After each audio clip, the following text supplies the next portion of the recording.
ये जो लोग राधे राधे बोलते रहते हैं ना, अब वृंदावन जाओ राधे राधे, बरसाना जाओ राधे राधे, गोकुल जाओ राधे राधे, नंदगांव जाओ राधे राधे, हर जगह जिसको भी आवाज दो राधे राधे राधे राधे, बस यही आवाज कानों में पड़ती है। कभी सोचा है कि क्यों बोलते हैं राधे राधे?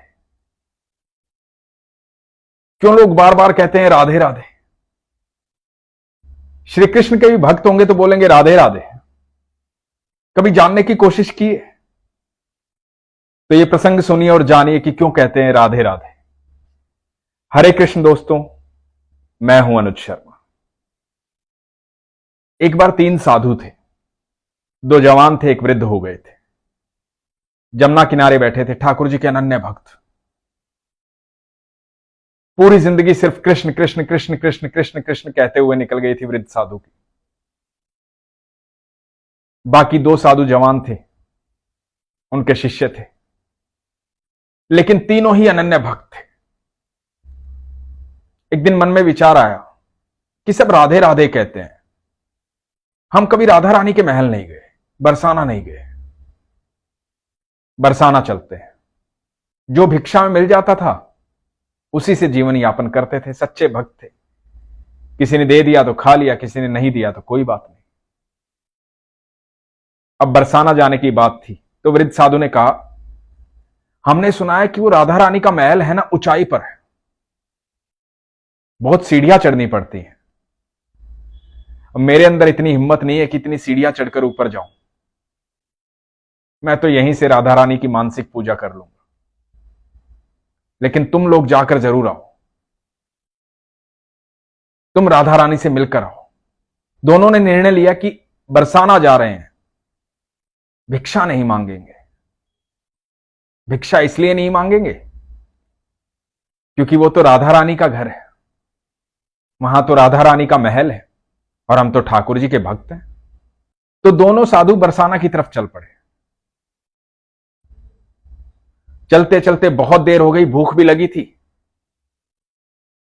अब कोई देता था कुछ तो खा लेते थे, नहीं तो नहीं खाते थे। तो पहले साधु ने दूसरे से कहा, भूख लगी है, क्या करें, किसी से मांगे? तो दूसरे ने कहा, नहीं,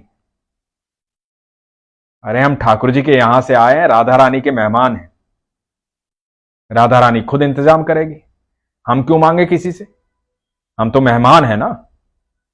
तो चलो राधा रानी से मिलते हैं, देखते हैं क्या होता है। तो राधा रानी के महल के पास पहुंचे, सीढ़ियां चढ़ी, थक गए थे, ऊपर पहुंचे। ऊपर पहुंच के राधा रानी के दर्शन किए। भूख जोरों की लगी थी, लेकिन कहीं कुछ मिला ही नहीं और किसी ने कुछ दिया ही नहीं। राधा रानी के दर्शनों से तृप्त हो गए, मन प्रसन्न हो गया, आनंद आ गया। पहली बार राधा रानी को देखा था। राधा रानी की अटारी पर जाकर के हर किसी को सुकून मिलता है। वहां ऐसी हवा का झोंका चलता है कि आदमी कितना भी परेशान हो, कितना भी दुखी हो, प्रसन्न हो जाता है, सारी थकान दूर हो जाती है। तो दोनों साधु अटारी पर आ गए, वहीं पर विश्राम करने लगे। रात्रि हो गई, दोनों भूखे पेट ही सो गए। इधर राधा रानी की सेवा करने वाले गोस्वामी जी को स्वप्न आता है। स्वप्न में आती हैं राधा रानी। राधा रानी कहती हैं, गोस्वामी जी, मेरे 2 मेहमान आए और वो भूखे सो गए मेरी ही अटारी पर। आपने इतना भी ध्यान नहीं दिया कि कोई यहां भूखा सो रहा है। तो गोस्वामी जी ने क्षमा मांगी। गोस्वामी जी ने पूछा कि राधा रानी, मुझे तो पता ही नहीं। राधा रानी ने कहा, जाओ उन्हें भोजन करवाओ, मेरी अटारी पर सो रहे, भूखे पेट सो रहे। गोस्वामी जी हड़बड़ाकर उठे, अटारी पर पहुंचे, देखा 2 साधु सो रहे। दोनों साधुओं को उठाया, बोला, क्षमा चाहता हूं, आप राधा रानी के मेहमान हैं। तो साधुओं ने कहा कि नहीं, ऐसा तो कुछ नहीं है, हम तो आए थे दर्शन करने, थक गए थे, कल सुबह वापस जाएंगे। तो गोस्वामी जी बोले कि आपने कुछ खाया नहीं है, मैं भोजन की व्यवस्था करता हूं, आप आराम से बैठिए, मैं भोजन लेकर आता हूं। और गोस्वामी जी भंडारे में गए, प्रसाद लेकर आए, जो भोग का प्रसाद था, ला करके दोनों साधुओं को दिया। साधुओं ने भोजन किया, आत्मा तृप्त हो गई, मन प्रसन्न हो गया, राधे राधे बोलने लगे। गोस्वामी जी को राधे राधे किया, राधे राधे कर गोस्वामी जी चले गए। गोस्वामी जी बड़े डरे हुए थे, घबराए हुए थे, हड़बड़ाए हुए थे, क्योंकि यह शिकायत राधा रानी ने की थी। अब दोनों साधु वहीं अटारी पर फिर से सो गए। राधा रानी स्वप्न में आई। राधा रानी ने आके कहा कि कैसा लगा भोजन। दोनों के स्वप्न में आई और दोनों ने ही कहा कि बहुत अच्छा लगा, आनंद आ गया। मेहमान हो ना मेरे, ठाकुर के यहां से आए हो, कृष्ण के यहां से आए हो, भोजन में आनंद आया ना, कुछ और व्यवस्था करनी है? तो दोनों साधुओं ने कहा कि नहीं महारानी, आपके दर्शन हो गए, आपको देख लिया, ये सब स्वप्न में चल रहा है।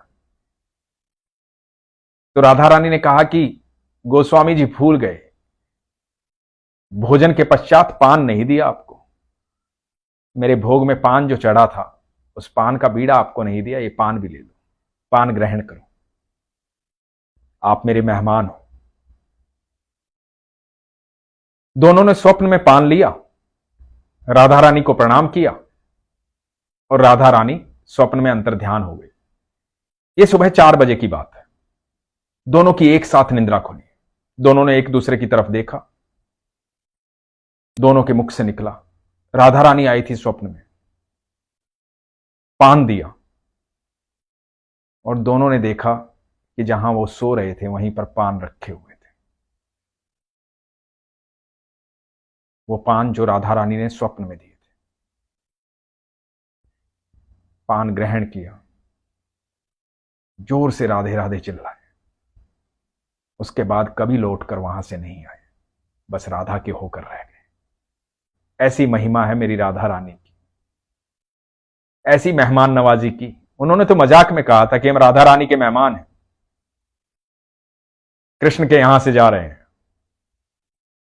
लेकिन राधा रानी तो राधा रानी है, सबको उतना ही प्रेम करती है, उसे सब सुनाई देता है, सब दिखाई देता है। हमारे मन में जो भी भावना आती है हमारे ईश्वर के पास पहुंचती है, चाहे वो अच्छी हो या बुरी। इसलिए अपने मन को सात्विक रखें, सच्चा रखें, सरल रखें, सहज रखें, प्रेम से परिपूर्ण रखें। जिनके हृदय में राधा रानी और ठाकुर जी निवास करते हैं वो कभी गलत सोचते ही नहीं है और गलत कृत्य करते ही नहीं है। हमेशा अच्छा साहित्य पढ़ें, अच्छी भावना रखें। आप यकीन मानना, जब भी आप सरल भाव से, सहज भाव से, बिना शंका किए कुछ भी ईश्वर से मांगेंगे, कुछ भी उनसे कहेंगे, वो अवश्य सुनेंगे, अवश्य देंगे।